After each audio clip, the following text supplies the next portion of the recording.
everybody. Welcome to the Healing Pathways interview series with me, Larissa Davis, the Soul Path artist. And today my guest is Agnieszka Monson. Am I pronouncing that right? Yeah, that's very good, actually. Hello, okay. Everyone.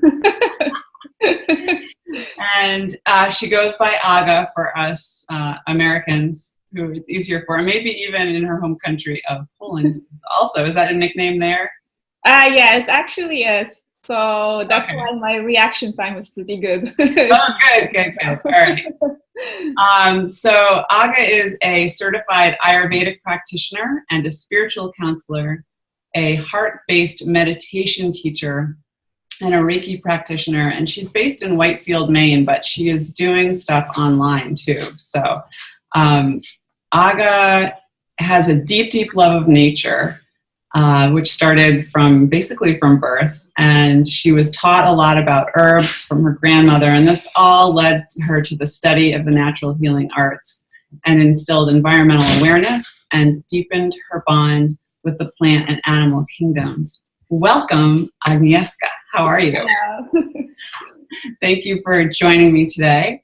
I would love to hear more about your childhood, because in the brief things that I've read about it, and I think maybe you've mentioned some things when we worked together perhaps, it sounds like it was a really magical experience. So is there anything that you'd like to share about that? It was. The earliest thing that I can remember is about going to this very magical place. It's my favorite place in Poland. It's my grandparents' cabin in the woods. And I would go there every school vacation, every year. And sometimes I would go with my parents, sometimes with my grandparents. And my grandmother was this person who was really interested in herbalism, although she never got schooled in it and never took any course because, her generation, they just didn't have as many possibilities, but she was always interested in the nature part of things. And when it comes to more scientific approach, she really loved biology in school. She just didn't have the opportunity to ever pursue that. So I think she kind of wanted to share that love with me when I was growing up. And she always bought me those pocket guides about herbs and animals and mushrooms and anything that I could find. And she would help me out with identifying different species of herbs and plants. And this was practically my favorite thing to do when I was little. I would go with my pocket guide outside and try to identify different plants. And I think when you're a child like that, your brain and your ability to learn is so much better. It's like it just stays with you, whatever you learn early on in childhood. Yes, yeah. And you were learning this all in Polish. Yes. Yeah. So it was a little bit of a learning curve to come here and try to learn all the terminology in English again. I don't think I have all of the English name in my memory yet for different herbs, but I'm getting there.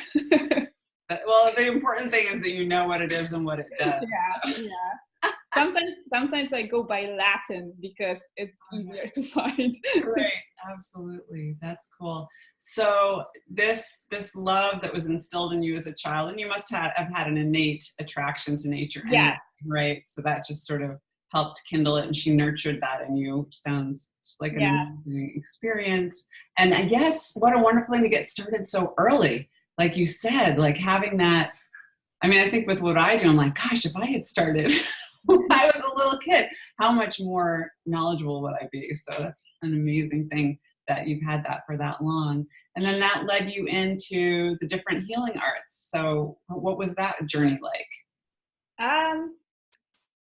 I always, like you said, always had the attraction, but I didn't have any actual intention of pursuing healing arts until I started having health problems by myself. And I was really frustrated at the time with just not being able to help myself in any way. So I started going with my mom mostly because she was also interested in those kind of topics. That was another person in my life who kind of speeded this evolution. We would go to different holistic fairs and festivals. And at one of those, I was just going through the books that they offered there for sale. And I found this book about the healing fast. So I actually have quite a history of fasting for health, just a water fast. But in that book, the author, which is a Russian specialist on healing, his name is Gennady Malachov. He also mentioned Ayurveda. He's he's an authority in many different health topics, mostly cleansing techniques and modalities.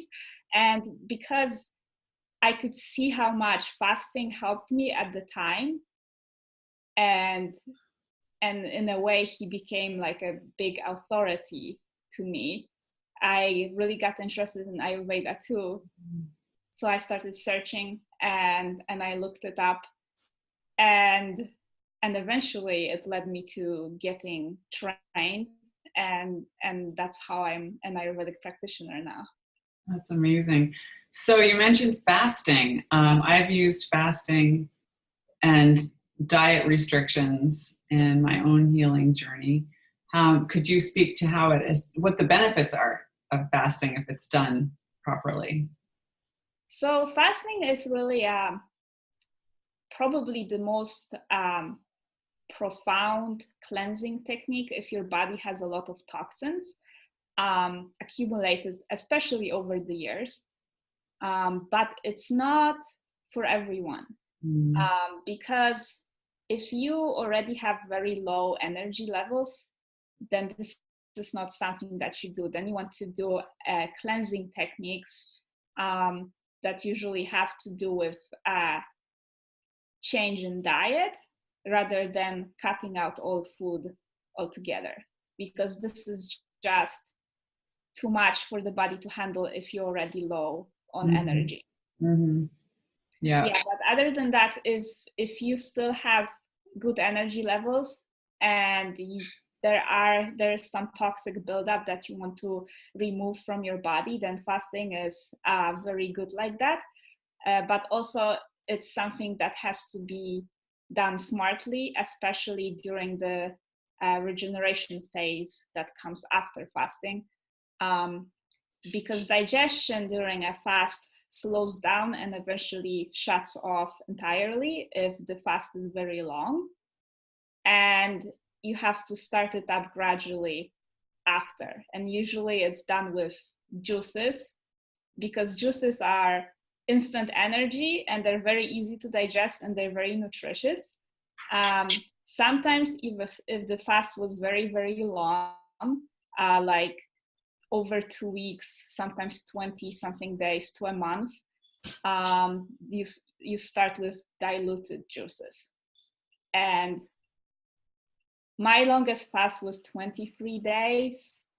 And after that, I had my first thing that I ate was a juice that was diluted half and half with water.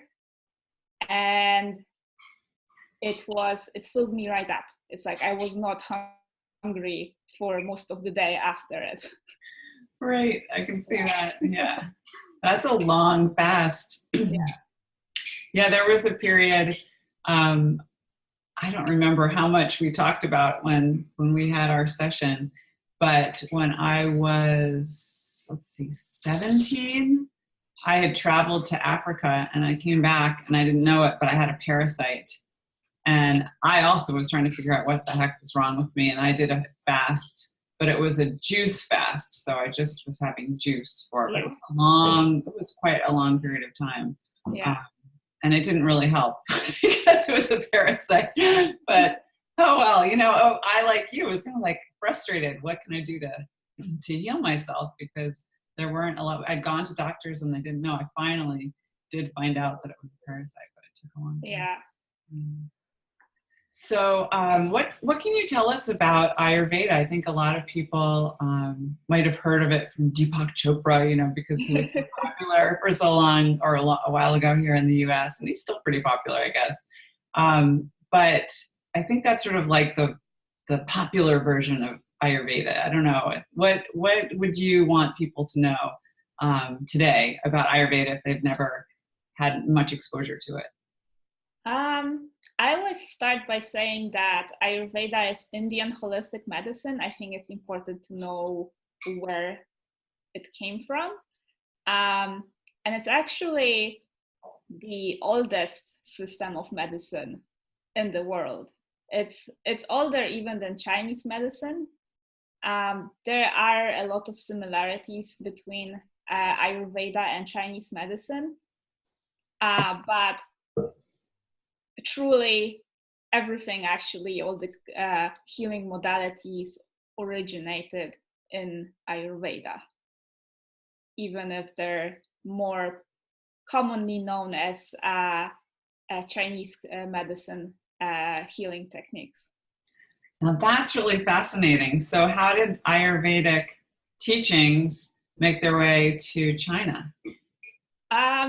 It's mostly geographically, really, because the whole, actually the way we divide medicine right now, we have Western medicine and Eastern medicine. So Eastern medicine is really all the modalities that have more connection to our body, but also our mind and emotions. And Western medicine is usually classified as type of medicine that is very drug oriented, very isolated in how it treats the physical body without the involvement of the thoughts and emotions. So that's interesting. So if you meet with someone, and what's that process like? What are you doing when you're working with someone if they come to you for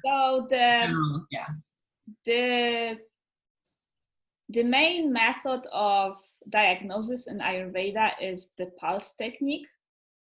And now that is based on the theory that there are subtle energies, that the body has a subtle energy system, and those energies show up in the pulse. So to take a pulse, you use 3 fingers and you put it right here under the bone on the wrist here. And then there are 5 levels to the pulse, and on each level you can feel different energies showing up. And these energies relate to organs and tissues in the body, and they have different qualities. So based on that, you are able to tell if the energy that relates, let's say, to the liver is balanced or is out of balance. And then you adjust the treatment accordingly. And this is a very individual approach like that, because you're not diagnosing a person by the symptoms and prescribing the same things for the same set of symptoms. You're actually assessing the person's overall state of balance and adjusting the diet and the lifestyle and the routine and different herbal treatments and other kinds of treatments to the individual. So, and that's so different, like you said, than Western medicine, where we're accustomed to going to the doctor and getting a pill to fix something. But I think there are so many times when that just doesn't work, you know, just getting the quick. Yeah, that's very true. One of the reasons is, again, because when we go to the doctor, we get diagnosed by the symptoms. And the thing is that many times different diseases can have the same symptoms. So sometimes the diagnosis is just not right. And the pulse technique really allows you to be objective and see where the root cause of the problem really is. Yeah, so it almost doesn't matter what someone comes to you saying, you know, they're tired or they can't sleep well or whatever, stress, whatever. You just go right to the heart of it by measuring the pulses. Yes, and that's why the consultation itself is a little bit reversed too, because what I do usually is I take the pulse first, and then I tell people what is out of balance, and they usually confirm. And when you go to the doctor, you tell them the symptoms first, and then they try to diagnose you. So it's like the reverse process. Right. Another thing I remember from our session, which was so wonderful, was I felt like, you know, you go to a regular doctor and you feel you're rushed, you're waiting in the waiting room, and you're waiting in the yucky clinical exam room with that terrible fluorescent lighting, you know, and you feel like, I mean, the poor doctors are so stressed, right? Plus they only know so much. They're trying to help you, but yeah. So, and in contrast that to my session with you, which was just, oh my gosh. I mean, like, of course, your environment has this wonderful energy to it, and all those plants you have growing, and all the menagerie of animals that you have, and the tea that you made, and just how relaxing and accepting. I just felt like you were there to really connect with me and figure out what was going on a much deeper level. Yes, that is a very, very important part too, because I think a lot of people react to the presence of the person they're working with. Like, presence is a very important factor when some healing has to take place. And in a doctor's office, I also experienced it myself when they schedule the appointments, 15 minutes per patient, sometimes 10 minutes. And if somebody takes longer, then you're waiting in line. So that was also another experience that turned me off from going to doctors and made me more curious about alternative approaches. Yeah. Did you end up healing yourself through that journey, or did you seek somebody else out who was already trained in Ayurveda to help you on your own healing? I've always been a kind of a do-it-yourself person. So I didn't really have any period of time that I went to a practitioner first and got treated and then got fascinated by it. I was like, okay, this is great. And I started with fasting. So everything that I did for myself was self-taught. And then I jumped right to schooling. And then after I was trained, I was able to help myself, and it was amazing. It's just such an amazing feeling to know what your body is doing, and why things that are happening in response to different environmental factors like the weather and what you're doing during the day, your routine, and diet. It's just really amazing. One story that comes to my mind is that was actually when I was still saving for my training. I worked at a farm, and that was the first time that I ever did a physical job like that out in the sun all day. And during the first 2 weeks, I noticed that I was getting bruises all over. And I couldn't explain it because I didn't remember hitting myself anywhere. And I had such a number of bruises that it was virtually impossible that I hit myself so much without knowing. Yeah. So I had no way of explaining it. And then a few months after I started the training, I learned that one of the ways that the body dispels heat is through bleeding. And now it can be nosebleeds, it can be heavy menstrual bleeding in case of women, or it can be bruising, because bruising is really the way the vessels break and the blood is released under the skin. And this was definitely a design that my body was overheating. And this happened only during the first few weeks when my body was still adjusting to sitting in the apartment all day and now being in the sun all day. Right. That's fascinating. I know I on my own journey with my own health, I have had those moments of epiphany when you're like, oh my gosh. And it is such a relief to know what's going on and why it's going on. And, you know, unfortunately our Western medicine, which most of us in America that's all we're exposed to, or all we can, you know, insurance will cover or whatever. It just hasn't quite got all the answers. So yeah, and another thing with Western medicine is that they don't really pay attention to little detail like that. Like, for example, just bruising, nobody would ever think about it in this way. And when I have interview with my clients, I look for every little sign like that because it tells me something. Yes. And it is very helpful to know these little things. And that's why the interview is such an important part of my practice, even though it takes a lot of time, because it really lets me know what's going on for this person. Right. Yeah, that makes sense. So tell us about some of the ways you offer your services. I know you do in person. What are you doing for people who aren't nearby?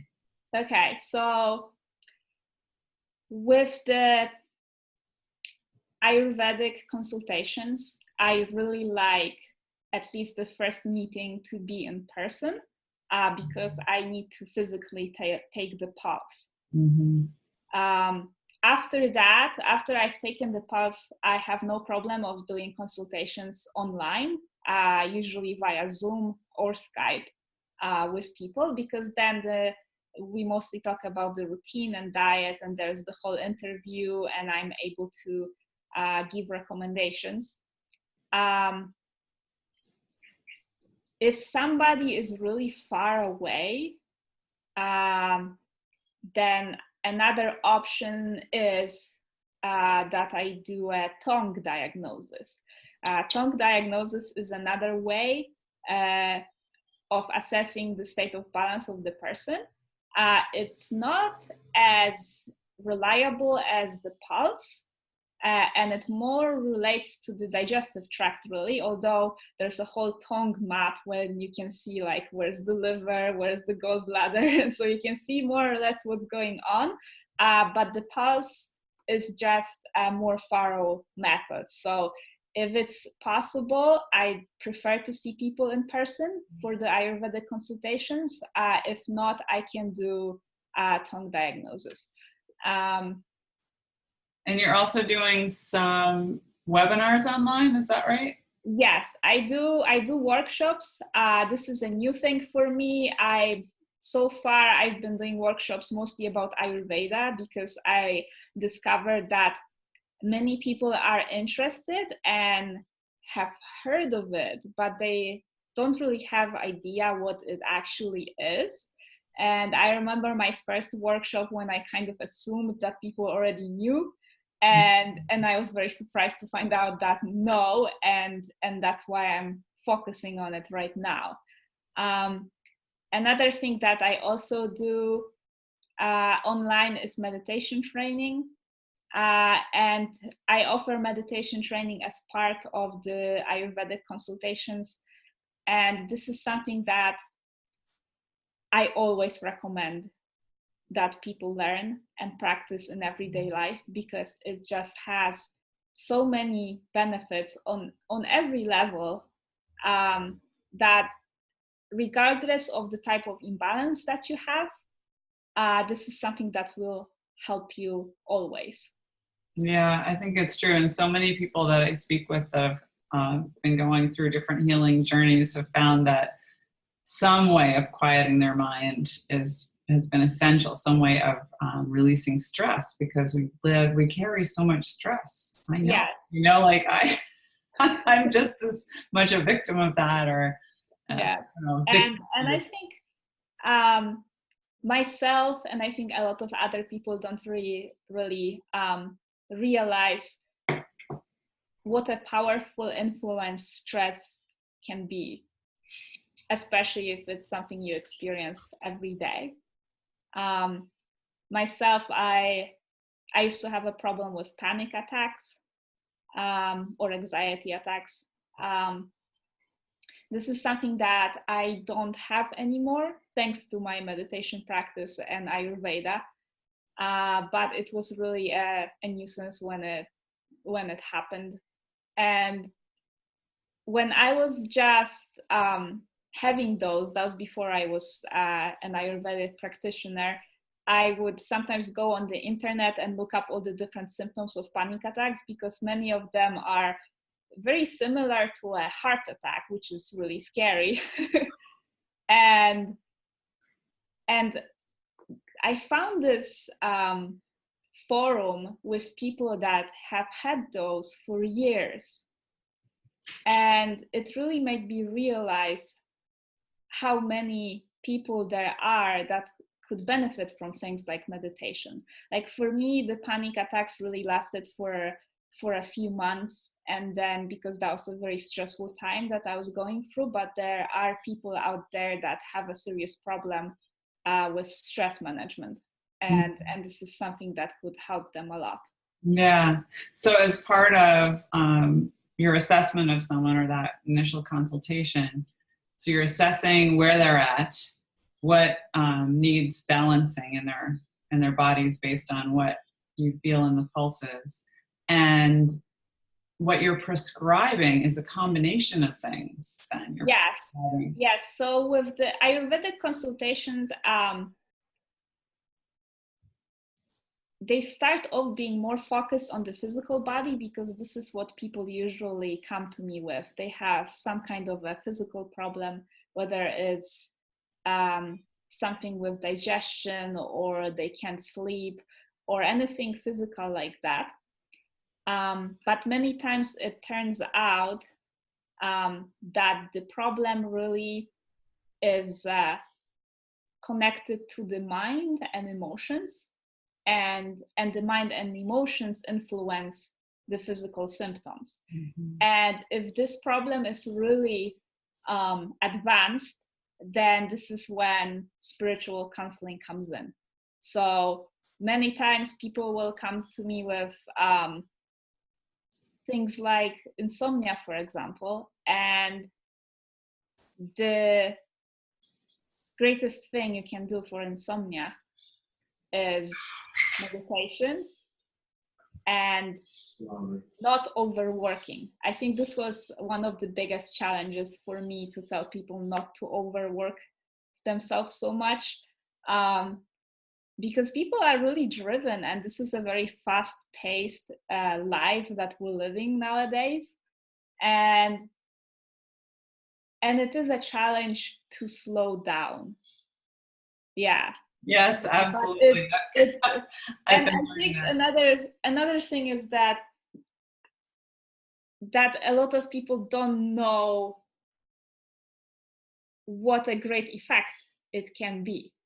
Like they just cannot think that slowing down, such a simple thing, can resolve issues like menstrual problems, for example. It's all related. Everything is connected within the body, mind, and the emotions. And so because of that, my recommendations are usually a mix of different things. So I try to adjust everything in the person's lifestyle so that it supports this person and helps with the kind of imbalance that that person has.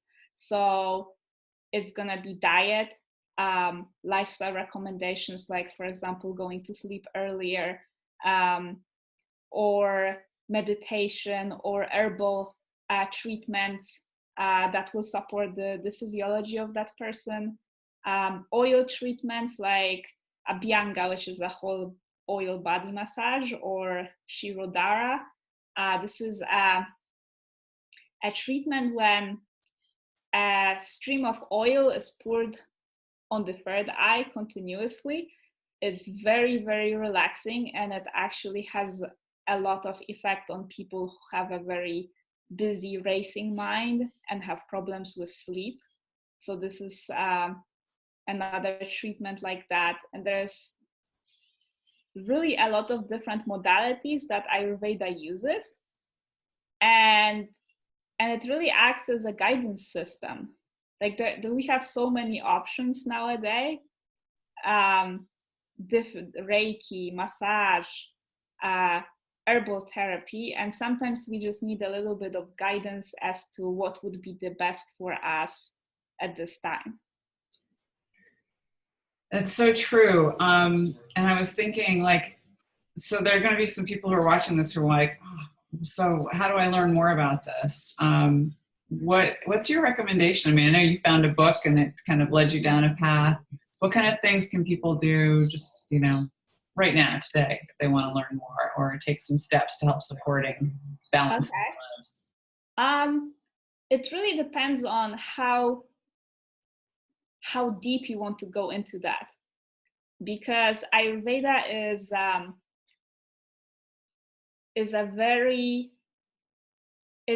very old science, and it's a medical system.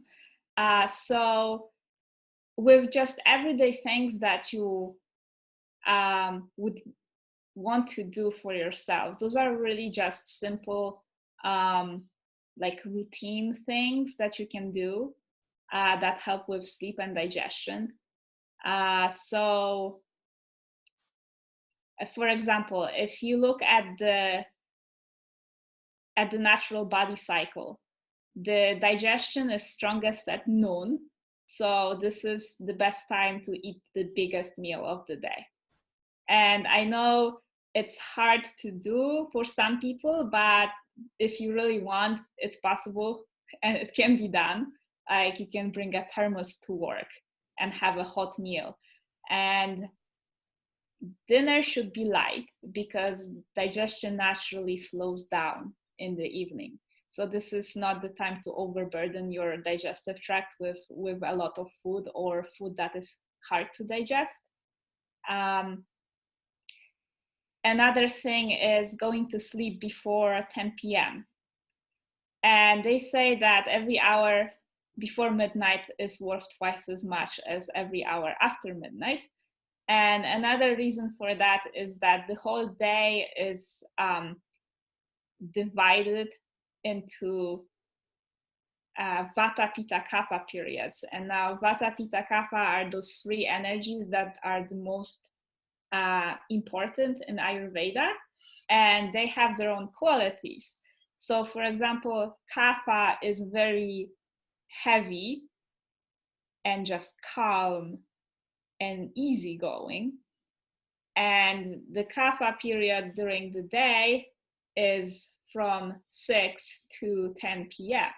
So if you go to sleep within that time, then you naturally aid the process of falling asleep, rather than when you go to sleep later when the pitta time starts, when it's really intense. And this is usually when people get like the second wind during the evening. So Right. they're actually really sleepy between that, or can get really sleepy between 6 and 10. And then if they stay up later than 10, then they just, I'm not tired anymore. And they have problems falling asleep. Yes, that's so true. It is 10 o'clock seems like this magic hour. I've noticed myself, if I don't get to sleep before 10. Yeah. Yeah. And there are many different things like that that you can do. But really, because it's a medical system and you have to be able to know your imbalances and know what is good to do in case of these imbalances, it's hard to just self-administer things without a proper training, unless it's very basic things like just a proper routine. Yeah, that's really cool about the noontime. I didn't realize that about the digestion being strongest then. So I'm going to move my lunch up to right after we're done with this. Yeah. Yeah, some people are not even hungry in the morning. I know they say that breakfast is the most important meal of the day, but it's actually not true. Um, Especially for people that have a heavier constitution or have a lot of toxic buildup. Most of the time they don't feel hungry in the morning because the mornings are the elimination time. We're not hungry yet. And then the digestion time starts from 10 in the morning and continues till 2 p.m. So So this is, what happens to people who are working like a schedule where they're up at night? Like if they have a job that goes from, oh my gosh, there's some people that work from like 10 at night till 6 in the morning.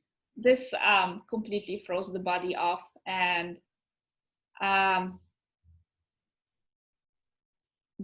having such a job for a longer period of time is gonna completely throw the body out of balance, and there will be symptoms coming up for sure. I used to know a person who was a flight attendant, and she had very advanced vata imbalance, because vata is the energy in Ayurveda that gets the most imbalanced by things like stress, irregular schedule or routine, and by lack of sleep. Mm-hmm. So she had a very serious vata imbalance, and that was mostly because of the different time differences and being on the run all the time and traveling a lot. And this all improved after she stopped being a flight attendant, basically. And this is one of the things that I don't particularly enjoy telling people, but sometimes, especially if your body type is not suited for this kind of job, I sometimes just have to say, like, look, this occupation is not serving you. Yeah, that's gotta be hard. I remember years ago when I had a candida issue, and I remember talking to someone, and I was just not in the place of understanding anything about how holistic health really is. And she said something, and I don't know if it was someone I went to see. I just remember getting recommendations for doing things that would change my lifestyle and being like, oh my gosh, how am I ever going to do that? And, not really doing it. So that must be a little bit of a hurdle with some of the people who see you, although I guess they're kind of signing up for it if they're coming to see you. Yeah. It's tough, especially in the beginning, to develop new habits like that. But in the long run, it's worth it. And I think a lot of people, they just very deep inside, they realize that something is not good for them. And that's why they're seeking help in the first place. Yeah. And yeah, they just, at some point, they come to an understanding and just this internal wisdom, and they just know that something has to change because they're not happy or they're not healthy, and they just grown to the point that they can commit to this kind of alternative approach. Right. And they are ready to do the work and to make an effort to change their life permanently, really, not just take a herbal formula for a few weeks and then expect to be healed. They are ready to do the work and really transform their life. Yeah, it's really true. That's something that I've learned too, that it's a totally different mindset of how you're approaching something when you realize, okay, I have to bring my life into balance, and it has to stay in balance. Like, you can't, it's not like it's not like a 21-day fast and then you're back to eating McDonald's. It's like, exactly. So I just have a couple more questions for you. First of all, what's the most amazing thing that you have seen Ayurveda do for somebody? There are two things that come to my mind. One is it really maybe doesn't relate as much to Ayurveda in a physical way, because Ayurveda really is it's a holistic system, so it has to do with the power of the mind and emotions. And this particular example was how powerful an intention can be. And this is something that in Ayurveda we also use with meditation. So it's a combination of meditation and working on the power of intention. And this was actually my own story. My mother-in-law has pigeons, and I took in a pigeon whose legs were paralyzed. And that was a birth defect, I assume, because there was nothing else wrong with this bird. And for some reason, he couldn't stand on his feet. They were completely numb. And it was a sad story in the beginning, because for a bird this size, if he can't walk, then he will never fly either. So I was seriously considering putting him down at some point. But I took him in just to see what happens.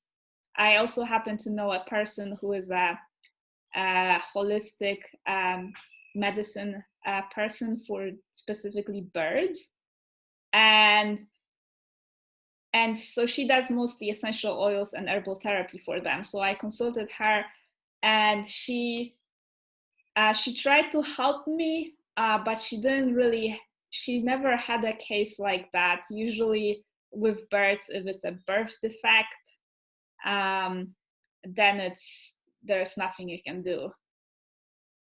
And so what I did is, it was actually more subconscious than intentional.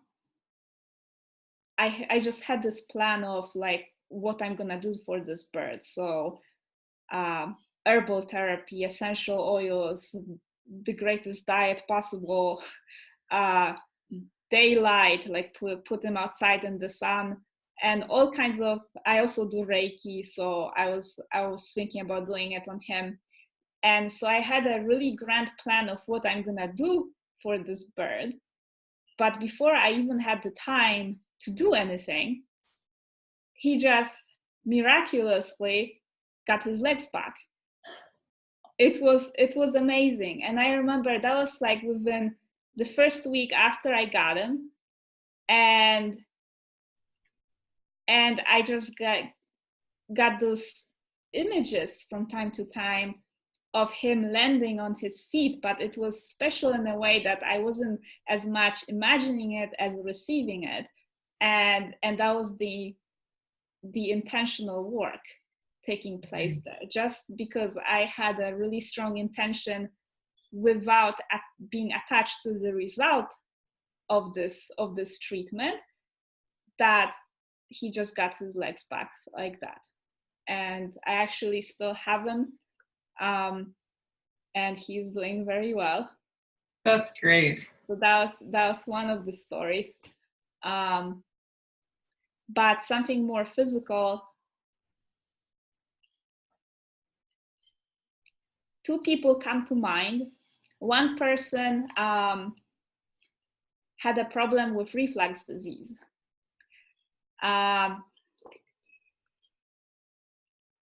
She was treated with antacids, which actually,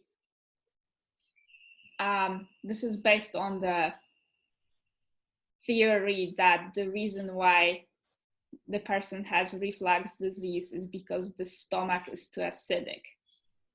And this is actually, it can be a misconception, because many times the reflux is caused by the reversal of flow in the small intestine, and it has nothing to do with stomach acidity. And that was the case with her. So in this case, antacids will not help you. They will weaken digestion even further. And And so just with simple things, really, herbs that enhance digestion, just sticking to a natural body cycle during the day. So like we talked about, that the digestion is strongest during noon hours, and this is when you should take the biggest meal. So just sticking to things like that, and laying off on the heavy to digest things like cheese and ice cream and these kind of products, and then gradually building up the digestion helped her so much that she was able to reintroduce foods that she couldn't tolerate before. And this is always a very pleasant moment for me when a person who had so many limitations in their life can enjoy themselves again.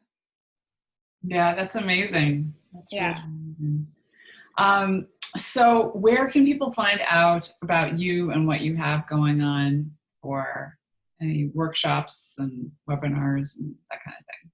So the best place to go is my website. It's rainglowholistic.healing.com.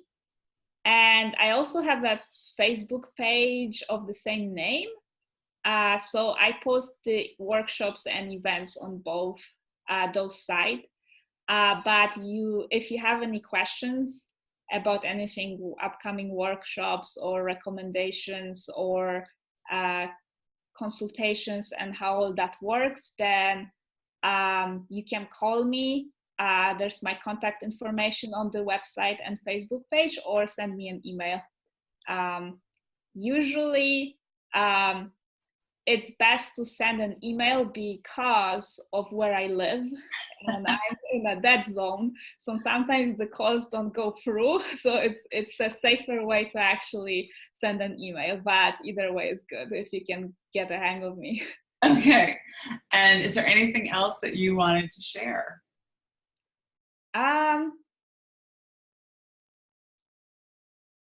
Yes, I think my message for most people out there would be to just realize that it's important to take care of yourself now, like not put it away in the future, and especially with young people, because what Ayurveda really excels at is prevention, and the imbalances in the pulse appear much sooner than the symptoms of disease. So in this way, you can actually correct the imbalance before you even start showing any symptoms. And it is also such a joy to work with people whose imbalances are not very far along, because it just takes so much less time and so much less work on their part to feel better. So I guess my message is that don't wait and take care of yourself now, because it'll be easier and much more pleasurable to do it now, and it will feel more like just taking care of yourself and nourishing yourself rather than treatment. Yeah. That's great. Well, thank you so much for doing this interview with me and sharing some of your wisdom. Thank you too. It was nice being here. It's great. All right. Well, thank you, everybody. And we're going to end the meeting. Bye. Bye.